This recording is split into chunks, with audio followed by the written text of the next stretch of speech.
afternoon. It's the last day here at the Capitol, the last day possible of a legislative session, and people are all walking around kind of hoping that what they have worked on will continue to stay grounded and nothing will be changed. There's very few bills left to be done. The legacy bill is up in the House committee, and there's some talk about some of the bills going back and forth between the House and the Senate, that they're each afraid that they're going to leave the other body hanging with bills that they actually wanted to get done. The education bill, House File 630, finally finished on Friday night after hours and hours of negotiations, most of it behind closed doors, some of it with testimony. I have to say they had more testimony in this conference committee than I've ever seen before. The highlights of the bill: the basic education formula will go up 1.5%. The House had 2%, the Senate had 1%. They negotiated to 1.5%, and that's in 14 and 15. Then they did a very interesting thing. There was supposed to be a way to pay back the shift in the tax bill, but that did not come around. So what they're doing what is called a sweep. And what happens is September 30th, whatever money is left in the state budget coffers will go to pay back the shift. And then in the November forecast, it will be as it usually is. Part of it will go back to pay back the rating day fund, and the rest will be used to pay back the shift, if indeed there is any shift left to pay back. The student weighting has changed.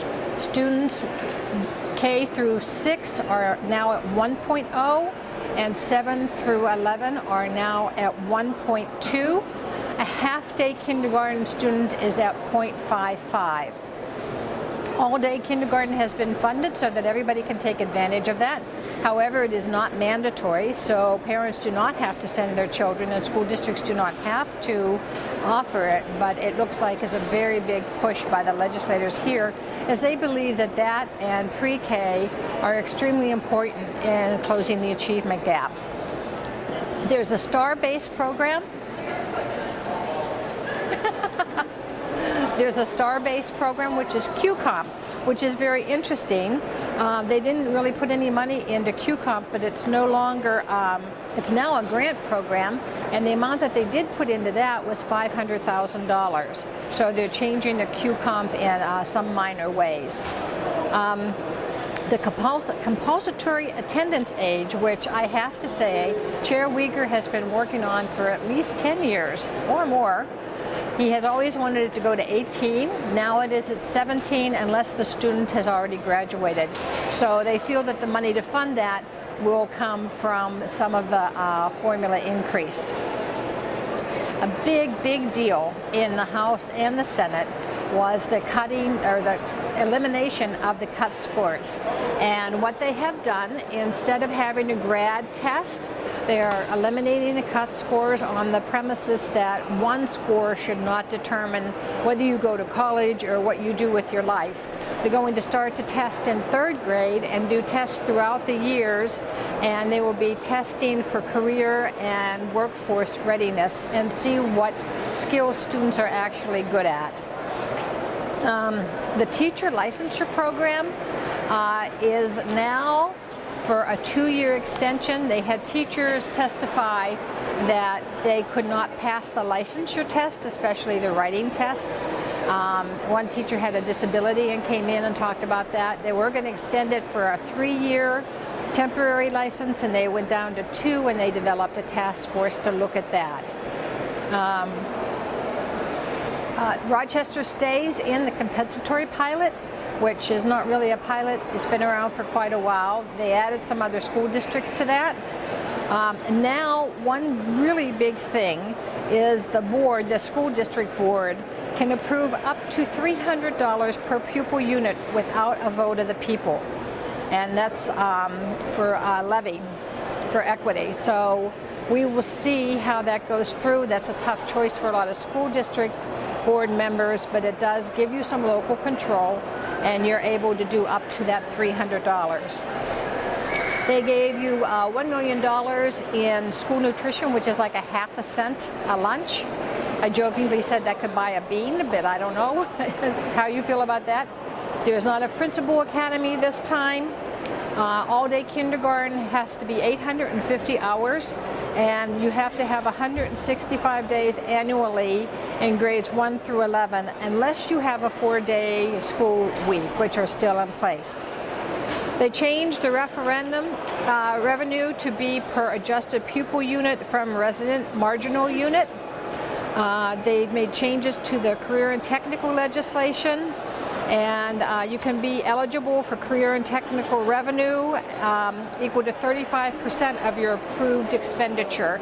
And we know that Senator Nelson has worked very hard on that, and I'm sure she will continue to, as they have a task force on that.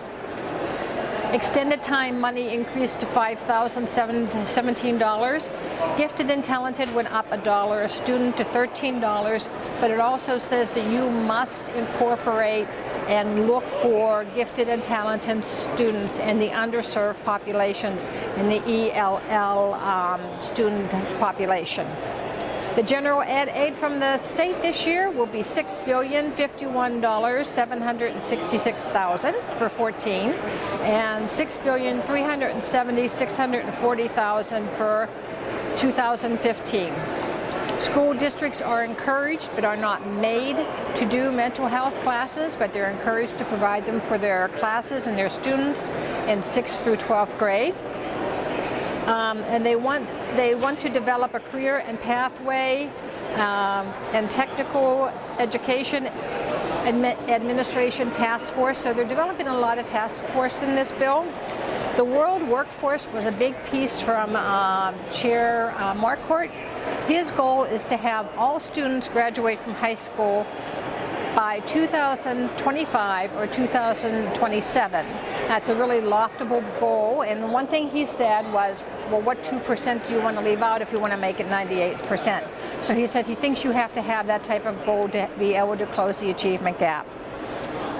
Integration aid changes, 80% will go to specific items, up to 20% can be used for professional staff development, up to 10% can be used for administration.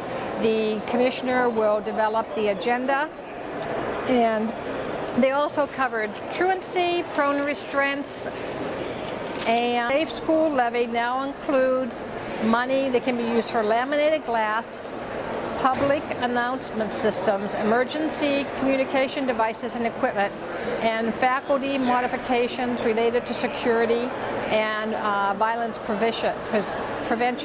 There is an aid put in there, $4 a student, and you will still be able to levy for that. The bullying bill, the Safe and Supportive School bill, is in flux right now. It passed the House, however, it's sitting in the Senate.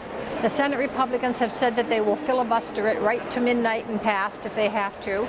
And so it looks like, according to Senator Dibble, they will bring that back next year.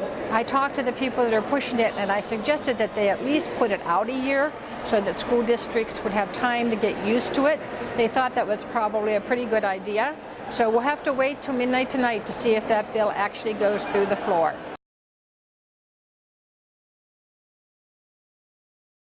I think what's been happening to try and drive property taxes down and still get schools money has been what this kind of work between the tax committee and the education committee.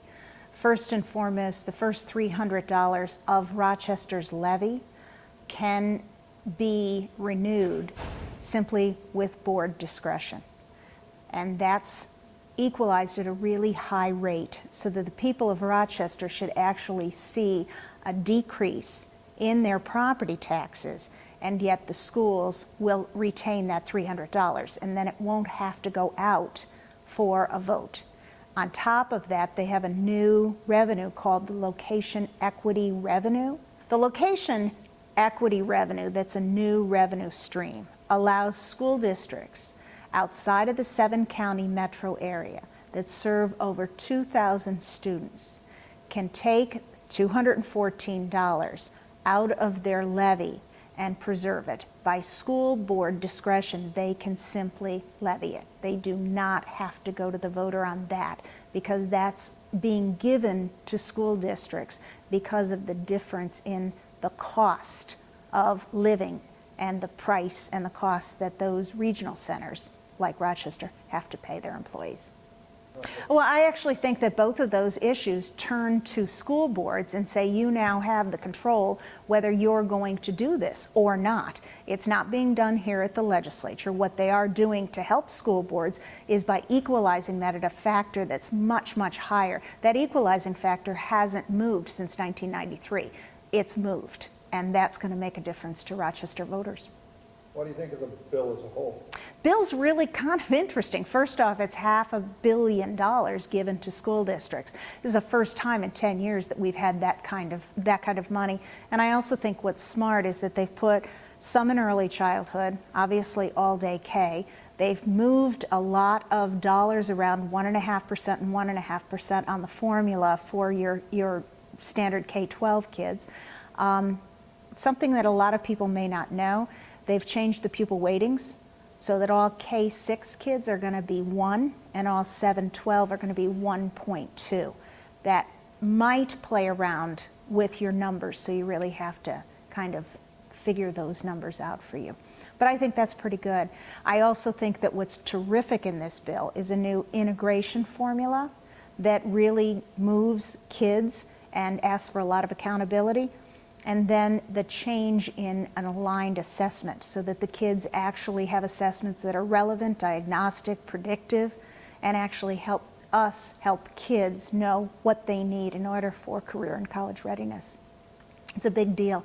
There's a lot of thought that went into this bill this year. It's a very, very large, complex bill. Thank you.